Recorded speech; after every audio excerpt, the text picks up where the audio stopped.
pudieran terminar incorporándose al ciclo natural del agua.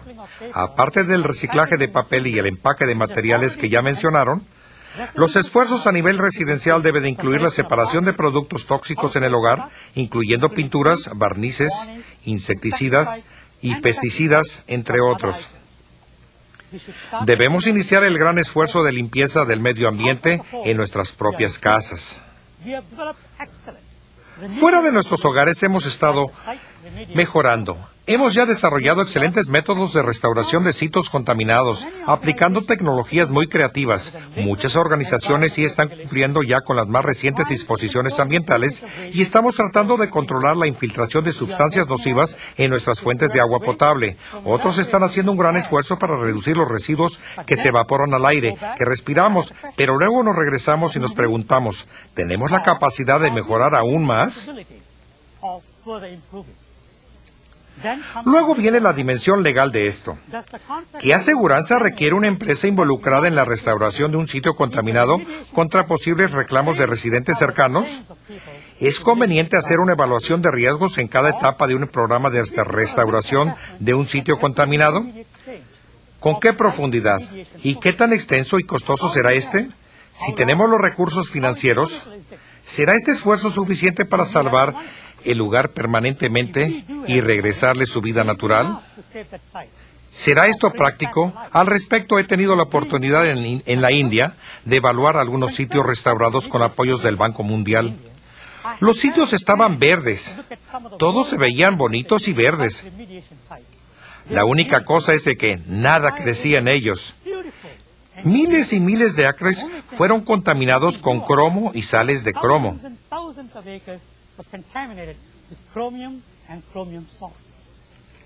En países en desarrollo tales como la India, no sabemos todavía cómo vamos a limpiar esto, ni cómo va a responder la naturaleza. Ya se han dado muchos casos de efectos dañinos de estos contaminantes en humanos que viven en estas áreas. Pero hay algunas buenas nuevas. Muchas tecnologías innovadoras han surgido y han sido aprobadas para el tratamiento y recuperación de agua y otros materiales sólidos. Aguas recicladas que se utilizan para riego de cultivos y arbustos. Y en algunos casos en donde se ha invertido más dinero, estas aguas están siendo purificadas completamente para hacerse potables. Pero, que si el agua ya utilizada está tan contaminada con solventes orgánicos que simplemente sea imposible reciclar, ¿podemos utilizar esa agua para otros propósitos? La respuesta de las tecnologías innovadoras es sí. Aquí vemos a una empresa que ha desarrollado una manera de reciclar su papel de desperdicio utilizando el agua de desecho que lo transporta.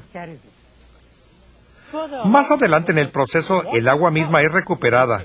Esta tecnología, por supuesto, nos evita tener que explotar nuevas reservas de agua y cortar más árboles para reproducir el papel. Si estas tecnologías de costo-efectividad se fomentan, pudiéramos retomar el camino correcto, pudiéramos quizás lograr mejorar nuestro nivel de vida y a la vez sentirnos satisfechos que estamos haciendo nuestra parte para conservar el medio ambiente.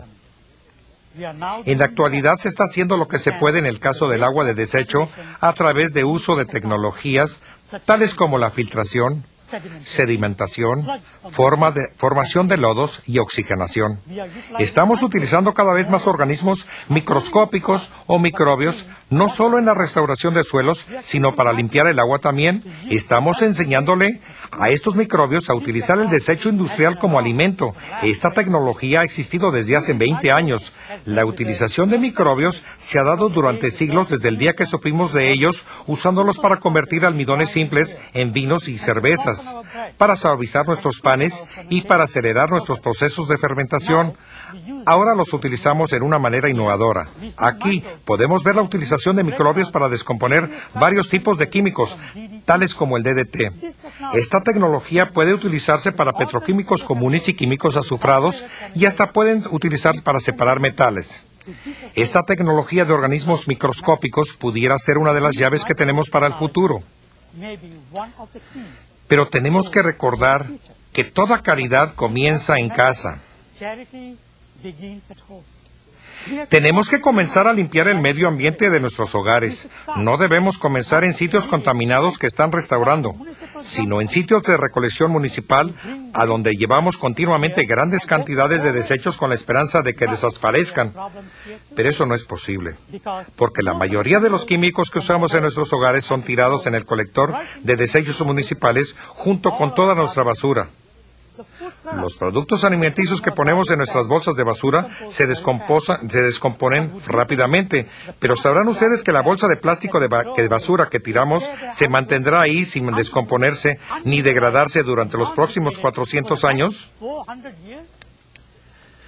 ¿Se pueden ustedes imaginar a sus nietos y bisnietos desenterrando esas bolsas de plástico que se rehúsan a desaparecer?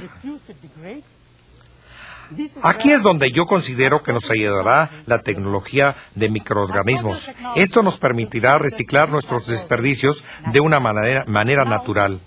Ahora veamos algunos ejemplos de los que algunas industrias están haciendo hoy en día para evitar la contaminación. En palabras del señor Vin Beutal de Chrysler Corporation, las descargas peligrosas deben de eliminarse desde la fuente y no aplicar controles al final del tubo de escape. Ello permitirá a nuestras organizaciones ir por delante de los problemas ambientales en lugar de estarlos persiguiendo. El año pasado, Chrysler cerró una planta de ensamble de 41 años de existencia e instaló en sustitución una fábrica con el último en procesos y sistemas de manufactura, incluyendo 278 robots. Ahora utilizan ahí innovadoras sistemas de pinturas de agua, procesos de control de polvos, acabados de pintura que han reducido las emisiones en un 70%. Las empresas deben de tomar este ejemplo como una referencia de lo que se puede lograr en la reducción de la contaminación. Ciertamente podemos evitar buena parte de la actual polución de agua, aire y suelo. Podemos evitar contactos innecesarios con sustancias químicas y podemos reducir nuestros costos médicos en cientos de millones de dólares. Hemos conquistado la mayoría de las enfermedades infecciosas y contagiosas, pero estamos muy retrasados en el control de enfermedades producidas por el hombre. Tenemos que despertar a esta realidad y actuar. Ahora tenemos cada vez más problemas. La incidencia del síndrome del edificio enfermo está multiplicándose no solo en instalaciones de negocios, sino también en nuestros establecimientos residenciales. Este es causado por sustancias químicas o orgánicas, tales como insecticidas, fumigantes y contaminantes naturales tipo hongos y gérmenes. Más vale que comencemos a limpiar comenzando con nuestros hogares. Si podemos regresar al bello mundo que siempre dibujamos en nuestras mentes, tenemos que recordar que no heredamos el mundo de nuestros antepasados, sino que lo hemos pedido prestado de nuestros hijos. Por esto debemos siempre tener en mente que cuando tratamos de crear prosperidad para nosotros, nuestra primera prioridad debe de ser el planeta Tierra y su conservación. De esta manera, quizás podamos corregir las dificultades que hasta ahora hemos creado con los desperdicios químicos y otros contaminantes producto de nuestro estilo de vida actual. Empezaremos ahora con la primera sesión de preguntas y respuestas y trataremos de contestar tantas preguntas como sea posible y les pedimos que hagan una sola pregunta por llamada y que lo hagan lo más breve posible. Pueden llamar directamente al estudio al número de teléfono o de fax que aparecen en sus pantallas. Adelante, llamadas. Por favor, aléjense del monitor cuando hagan las preguntas para evitar la interferencia. Ahora tenemos una llamada de fax que nos viene del Instituto Tecnológico de Colima, México. Y la pregunta es, señores, para ustedes, aparte de la reducción del uso de papel, ¿qué otras cosas han hecho las universidades grandes en el área de administración de desechos? Las grandes universidades, incluso las medianas, ahora incluyendo las nuestras, ya se han computarizado, por ejemplo, la matriculación, los exámenes, los resultados y los papeles que se entregan. Así que ahora tenemos más bien pantallas y computadoras y entonces los exámenes incluso se hacen ahora por computación y esto está reduciendo al mínimo el desecho, el desperdicio. Ahora tenemos otra llamada en vivo y en directo de Cementos Apasco de Tabasco, México. Adelante, por favor. Gracias, buenos días.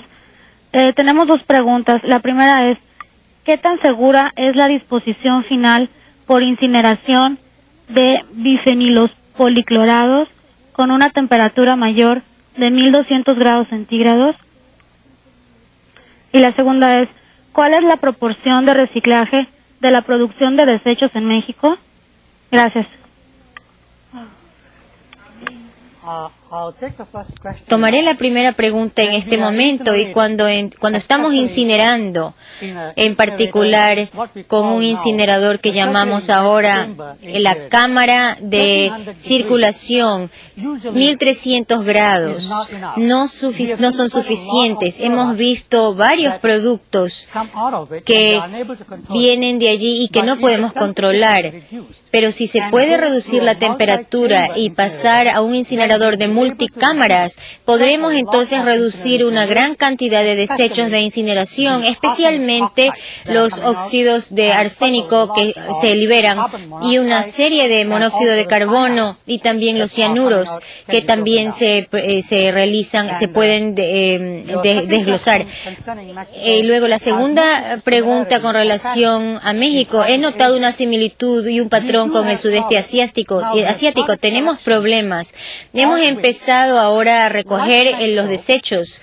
Como en México, por ejemplo, en la India he notado que la mayor parte de los productos se toman primero. Por ejemplo, latas y de acero, los plásticos, todos estos se toman y luego el desecho de las ciudades, sin tomar en cuenta los productos plásticos, por ejemplo, se producen para utilizarlos como combustible. Y si esa tecnología la podemos utilizar, así como se ha hecho en Estados Unidos, en particular con la Universidad de Iowa, que fue la primera en introducir este sistema, creo que podremos mejorar la situación del manejo de desechos en México. Ahora nos llega un fax de Fenalco, Santa Fe de Bogotá, de Medellín, que tiene que ver con el desastre de la Exxon Valdez. ¿Qué tipos de cambios o reglamentos se han impuesto a las empresas petroleras, de la industria petrolera desde ese momento? Hay varias reglamentaciones, la importancia de las cuales es el transporte. Hay ahora barcos dobles y también hay algunos que se han proscrito y se está controlando muy estrechamente los barcos y las instalaciones, los depósitos de los barcos para evitar los vertidos. Y también estamos controlando para impedir que hayan vertidos y derramamientos. Los procesos de refinamiento deben ser también ahora más controlados de lo que era anteriormente, especialmente al tratarse de los humos tóxicos como benzina, entre otros, que se liberan y se desprenden a la atmósfera. También es interesante anotar que en este país hay un patrón, una tendencia, después de ese desastre, en las leyes y en las legislaciones, tanto a nivel estatal como federales, que han reaccionado muy rápidamente y tenemos muchas sanciones que se imponen en todo el país con relación a este tipo de fenómenos. Ahora tenemos una llamada que viene de la Comisión Federal de Electricidad de México. Adelante, por favor. Es que no tenemos preguntas.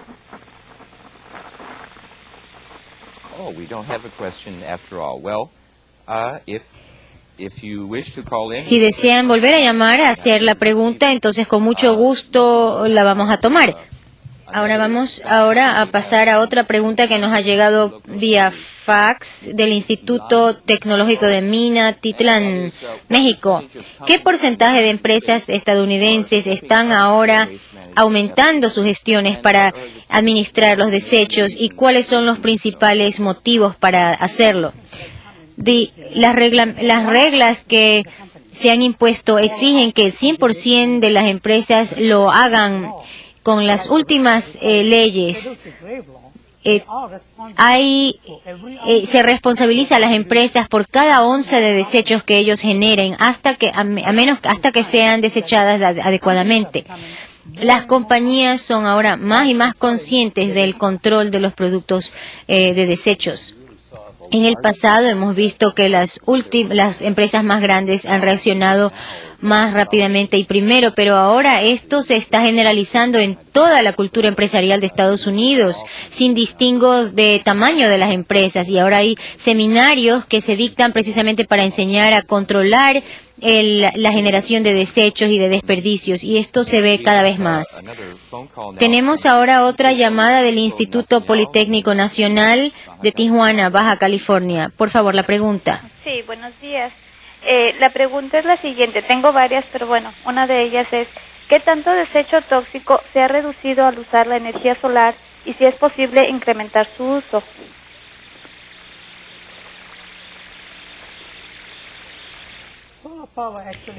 La energía solar es una de las tecnologías más fantásticas que han ingresado en nuestras vidas y de hecho en más del 90% se ha disminuido el desecho gracias a esta energía.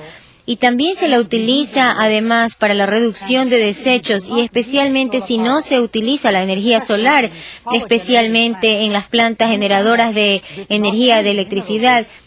Lo que estamos también es reduciendo el desecho orgánico y mineral y la gente cada vez está más consciente de la energía solar, incluso de la utilización de la energía solar en los hogares, ya sea incluso para aire acondicionado y para calefacción, por ejemplo.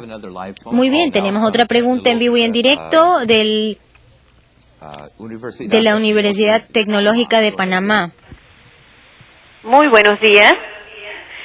¿De qué manera han logrado que presidentes y ministros reconozcan los desechos como recurso natural que deben administrar y no como basura que deben descartar?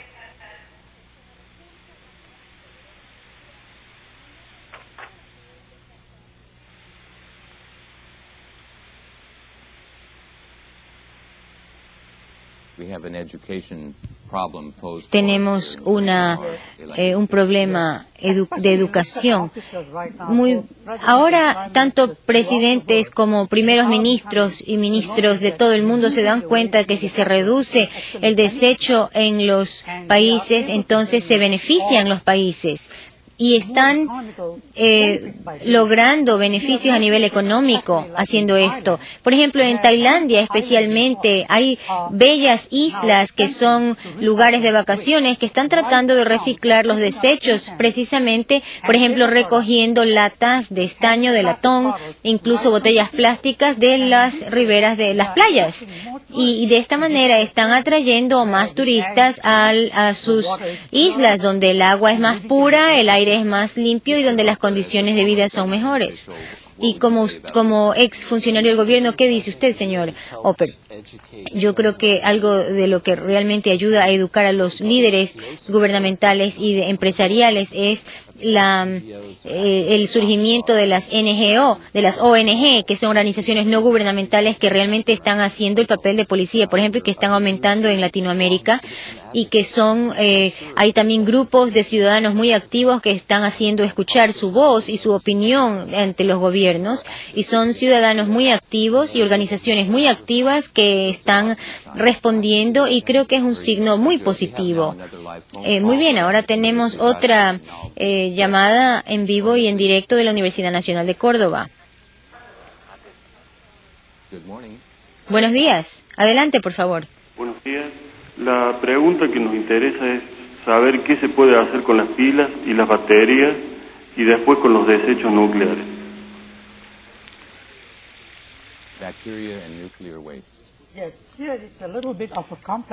Esta es una pregunta un tanto compleja. Cuando se habla de la utilización de las bacterias para reducir los desechos, es muy buena la pregunta, pero tenemos que asegurarnos de que la bacteria misma no se convierta en un daño para nosotros en el futuro. Y la mayor parte de bacterias infecciosas en los desechos infecciosos ahora están siendo neutralizadas antes de ser liberadas o pasar a ser incineradas. Una pregunta acerca del desecho nuclear que tenemos ahora es sencillamente tratar de reducirlo, y estamos tratando de diluir esto. En el caso de Estados Unidos, estamos estamos tratando de diluir lo más posible antes de enviarla a ser enterrada, especialmente en los puntos de prueba y de ensayo. Yo creo que en algunos países de Latinoamérica y del Asia, especialmente en el Asia y en la India, por ejemplo, estamos aplicando las mismas normas. Now we have another phone call from Muy bien, ahora tenemos otra llamada de KTV Comunicaciones de Río de Janeiro. Adelante la pregunta, por favor. Por favor, me gustaría saber, aquí es de KTV desde Río de Janeiro, me gustaría saber cómo las empresas industriales son cobradas por su consumo de agua, si los valores de las inversiones son cubiertas por este pagamento, una vez que demanda grandes inversiones la reciclaje del agua.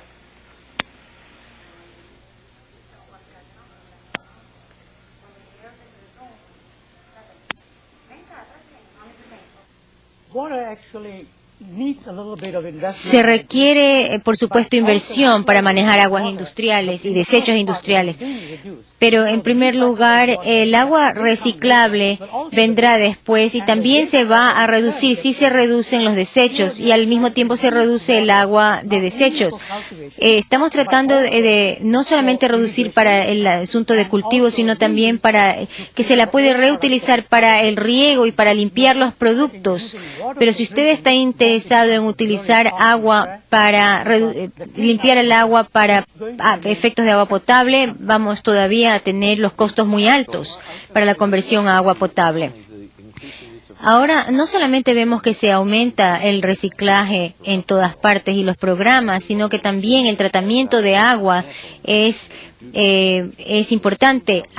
Los gobiernos están ahora cada vez más exigiendo que se trate el agua previamente antes de entrar en el sistema municipal. Luego también hay un tratamiento secundario del agua antes de que se la vuelva a hacer circular para uso. Ahora bien, la siguiente pregunta viene de México, de la Comisión Federal de Electricidad. Gracias. ¿Cuáles son los principales problemas en esta materia para las plantas eléctricas y cuál es su solución más viable? Gracias. La mayor parte de las plantas eléctricas, empezando por los alambres, los cables que tenemos, tenemos muchos químicos orgánicos y policlorinados y estamos usando bastante cromio, por ejemplo, en los postes de luz, y también utilizamos bastantes productos, los compuestos fenólicos, por ejemplo, para preservar nuestros productos por un tiempo bastante grande, y esto tiende a ser un lixiviado para el medio ambiente. Ahora estamos entrando a los plásticos que no permite el fenómeno de lixiviación, y esto no necesariamente obliga a un tratamiento, y entonces los sistemas de alambres y de cables que utilizamos entonces ahora pasan a ser también a prueba de tontos, es decir que en el caso de que haya un incendio en realidad no se inflama y producen humos tóxicos como el cianuro, y yo creo que la tecnología está creciendo y va a seguir creciendo y en la mayor parte del mundo se hará disponible. Ahora tenemos otra pregunta del Instituto Tecnológico de Apatzingán, México. Vamos a ver, adelante la pregunta. Gracias. Buenos días. Nuestra pregunta es la siguiente. ¿Cuáles son las consecuencias del derrame de ácido sulfúrico en el medio ambiente? Por ejemplo, en el medio terrestre. Gracias. Esa es una pregunta sumamente interesante porque he notado que no solamente en Estados Unidos, sino también en Malasia hemos tenido problemas similares, también en la India y igualmente en Bangkok y en Tailandia. La pregunta esta del ácido sulfúrico que entra en la tierra es que se va a mezclar con las moléculas de agua y produce calor, y este calor va a destruir los alrededores, el ambiente, y además va a descomponer el ácido sulfúrico para generar dióxido de sulfuro y luego el dióxido, y esto a la vez se desprende a la atmósfera y trae como resultado la lluvia ácida que va a matar a todos los peces. Así que la mejor forma de tratar este tipo de vertido es neutralizarlo, y la forma de neutralizarlo es utilizar la lima y hacerlo de una manera muy sencilla, utilizando el sulfato de calcio, ¿no? Esta otra pregunta nos viene de la Universidad Tecnológica de Panamá.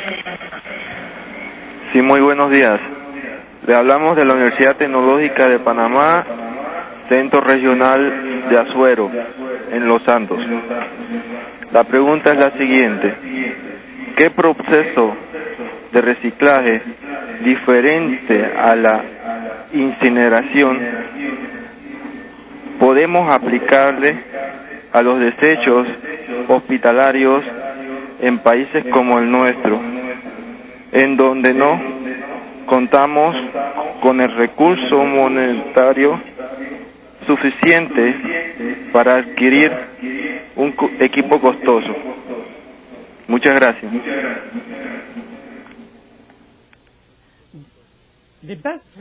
La mejor forma, como saben ustedes y yo también, lo mejor que se ha utilizado en la mayor parte de los hospitales es la nuclearización térmica. Es decir, que bajo alta presión, si se puede utilizar el vapor, entonces vamos a matar las bacterias y vamos a desarmar las partículas de virus a medida que éstas se forman.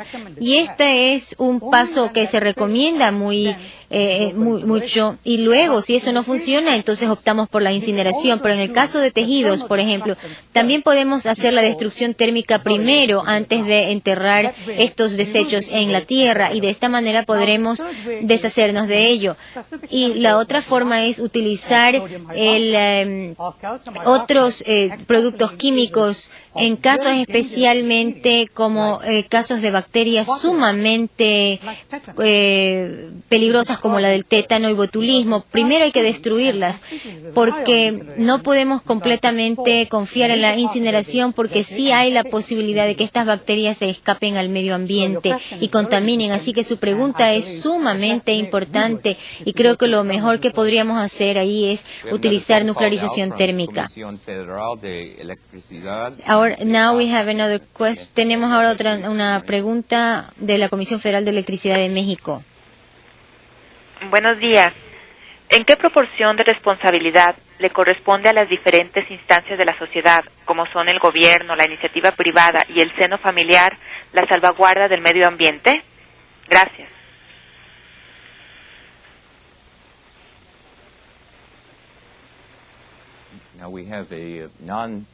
Ahora tenemos una pregunta que no es técnica, que es bastante difícil de responder.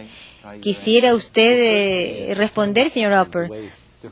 Ciertamente depende de la estructura de las sociedades. En muchos países se ha tomado se ha adoptado la postura de que el que contamina es el que es responsable y que debe limpiar sus propios desperdicios.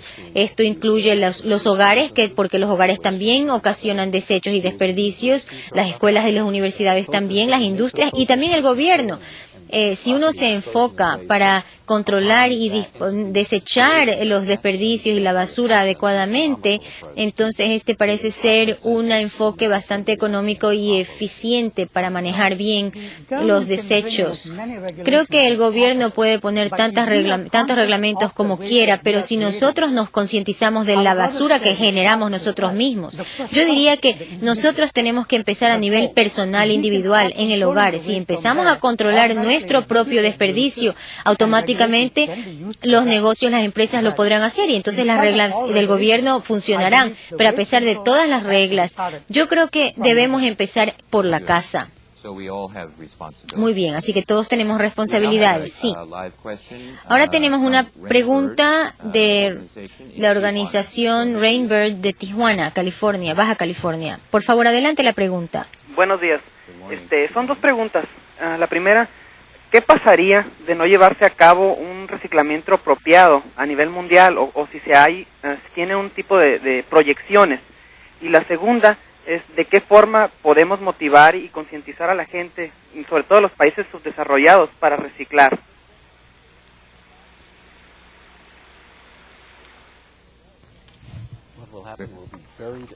¿Qué es lo que nos pasaría? Es que nos enterraríamos en basura. Sí, el señor Oper dice, si ustedes no se encargan de este asunto, inmediatamente vamos a terminar enterrados en basura, y esto estamos viéndolo en los países del tercer mundo, en particular en Singapur, Malasia y Tailandia. Se han vuelto tan conscientes de la basura y de la contaminación del aire que el gobierno está cada vez exagerando los reglamentos, sino que además también las está aplicando, las está haciendo cumplir. Cuando, por ejemplo, viene el barco Queen Elizabeth II, descubrieron que él estaba ya contaminando el ambiente antes de entrar al puerto, y entonces el gobierno de Singapur confiscó el barco, y a pesar de que Inglaterra protestó y todo, ellos dijeron, si no corrigen el problema, nosotros no le damos el barco, y tuvieron éxito y se rectificó el problema del barco que estaba contaminando. Así que nuestros administradores también tienen que responsabilizarse y concientizarse. Si Singapur lo puede hacer, ¿por qué no lo pueden hacer los países de Sudamérica, verdad? ¿Y cuáles son los mecanismos globales que tenemos